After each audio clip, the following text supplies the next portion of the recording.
ગામડાનો ધબકાર ચેનલના સૌ ખેડૂત મિત્રોને જય માતાજી. મિત્રો, આજે 16 ફેબ્રુઆરી અને રવિવાર. હવે કપાસની ખેતીથી મોહભંગ થઈ અને ખેડૂતો અન્ય પાક તરફ વળ્યા છે, એના આયોજનો કરી રહ્યા છે, એની આપણે વાત કરીશું. ચાલુ સિઝનમાં કેટલો કપાસ બજારમાં આવ્યો અને કેટલો આવવાનો બાકી રહ્યો તેની વાત કરીશું. પહેલાં આપણે ચાલુ સિઝનનો કેટલો કપાસ આવ્યો એની વાત કરીએ તો મિત્રો, ઉત્તર ભારતમાંથી ચાલુ સિઝનનો 21,26,700 ગાંસડી આવ્યો. ગુજરાતમાંથી 41,89,800 ગાંસડી આવ્યો. મહારાષ્ટ્રમાંથી 51,000 અને 51,38,000 ગાંસડી આવ્યો. મધ્યપ્રદેશમાંથી 14,70,600 ગાંસડીની આવક થઈ. કર્ણાટકમાંથી 19,03,300 ગાંસડીની આવક થઈ. તેલંગાણામાંથી 42,91,400 ગાંસડીની આવક થઈ. આંધ્રપ્રદેશમાંથી 8,61,400 ગાંસડી આવી ચાલુ સિઝનમાં. તમિલનાડુમાંથી 1,08,500 ગાંસડી આવી ચાલુ સિઝનમાં. ઓરિસ્સામાંથી 2,41,600 ગાંસડી આવી ચાલુ સિઝનમાં. અન્ય રાજ્યોમાંથી 1,00,000 ગાંસડી આવી ચાલુ સિઝનમાં. કુલ ચાલુ સિઝનનો શનિવાર સુધીમાં 204,31,600 ગાંસડીની આવક થઈ ગઈ ચાલુ સિઝનમાં. સીસીઆઈએ છેલ્લા અહેવાલો પ્રમાણે 88 લાખ ગાંસડી ખરીદી છે. તો 292 લાખ ગાંસડીની આવક થઈ ગઈ જો સીસીઆઈનો અલગ રાખવામાં આવે તો.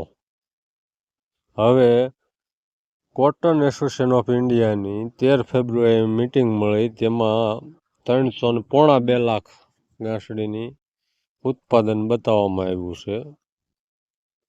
તેમાં મિત્રો બીજું કહી દઉં કે તેલંગાણામાં પહેલાં 36 લાખ ગાંસડીના ઉત્પાદનનો અંદાજ હતો, તે વધારીને 42 લાખ કર્યો હતો અને ત્યાર પછી ફરી 5,13,000 તરીકે વધારી અને 47 લાખ ગાંસડીનો અંદાજ મૂકવામાં આવ્યો છે. એમાં 42,91,400 ગાંસડી આવી ગઈ. હવે આ 292 લાખ ગાંસડી આવી ગઈ 302 લાખ ગાંસડીમાંથી જો સીસીઆઈનો અલગ રાખવામાં આવે તો. પાછળ 8 ને 10 લાખ ગાંસડી રહે અને સીસીઆઈનો જો જોડી દેવામાં આવે તો વાત જુદી છે, પણ આપણે જે કાંઈ આંકડા કાયમી જોતા હતા એમાં સીસીઆઈનો અલગ હતો. હવે આગળ શું થાય છે, તેને જોડવામાં આવે છે કે અલગ રાખવામાં આવે છે તેની આપણને અત્યારે ખ્યાલ નહીં આવે.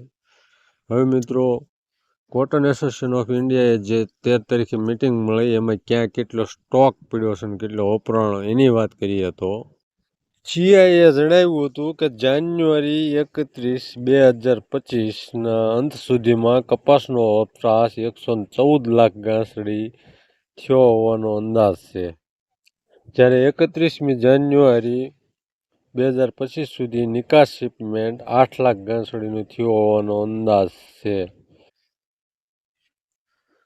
કાપડ મિલો પાસે 28,33,000 ગાંસડીનો સ્ટોક છે અને સીસીઆઈ, મહારાષ્ટ્ર ફેડરેશન અને અન્ય બહુરાષ્ટ્રીય કંપનીઓ, વેપારીઓ, જીનર્સો, નિકાસકારો વગેરે પાસે 85,24,000 ગાંસડી હજી સ્ટોકમાં છે, જેમાં કપાસ વેચાયો છે પણ ડિલિવરી નથી થઈ. આ તો મિત્રો સ્ટોકની વિશેની વાત. હવે મિત્રો, આ બધા સ્ટોક અને ભાવથી ખેડૂતો કપાસની ખેતીથી મોહભંગ થઈ ગયા. અત્યારે ચારે બાજુ તમે ક્યાંય લગ્ન પ્રસંગે જાઓ, બજારમાં જાઓ, ખેડૂતોની ચર્ચા સાંભળો તો કપાસની ખેતી થઈ ન શકે એવું ચારે બાજુ ચર્ચાઓ ખેડૂતોમાં છે. ખેડૂતો અન્ય વિકલ્પો, કઠોળ જેવા પાકો અને પશુપાલનના એવા આયોજન તરફ વળ્યા છે. કપાસની ખેતીમાં કામ આવતા તમામ ઓજારો બદલાવી રહ્યા છે. અત્યારે ઓફ સિઝનમાં મિસ્ત્રીની દુકાને જાઓ તો ત્યાં પણ તેમના સાંયથી શનિયાળાઓ બધામાં ફારફેર કરી રહ્યા છે કે અત્યારે ઓફ સિઝનમાં જલ્દી આ કામ થઈ જાય. કપાસથી છુટકારો મેળવવો છે કપાસની ખેતીથી. સતત 3-4 વર્ષથી ખોટ ખેતીમાં, કપાસની ખેતીમાં ખાય અને ખેડૂતો 2-3 વર્ષ સુધી એવી આશા રાખી રહ્યા હતા કે મોટો કોઈ બદલાવ આવશે, ઉત્પાદન વધશે, ભાવો આવશે, પણ એવું કંઈ થઈ ન શક્યું. એટલે હવે ખેડૂતો ના છૂટકે કપાસની ખેતી છોડી અને અન્ય વિકલ્પો તરફ વળ્યા છે અને અત્યારથી તેઓ આયોજનો ચાલુ કરી દીધા છે. તેમના ઓજારો ફેરવી રહ્યા છે, કયા બિયારણો, કેવી રીતે વાવેતર કરવું, કયા પાકનું કરવું, કઠોળના છે, પશુપાલનના, ઘાસચારાના, એવા વિવિધ પાકોના આયોજનો કરી રહ્યા છે અને તેવા એમના ઓજારો બદલાવી રહ્યા છે. જોઈએ આગળ શું થાય છે. ચેનલને સબસ્ક્રાઈબ કરજો, વિડીયોને લાઈક કરજો અને શેર કરજો. જય માતાજી.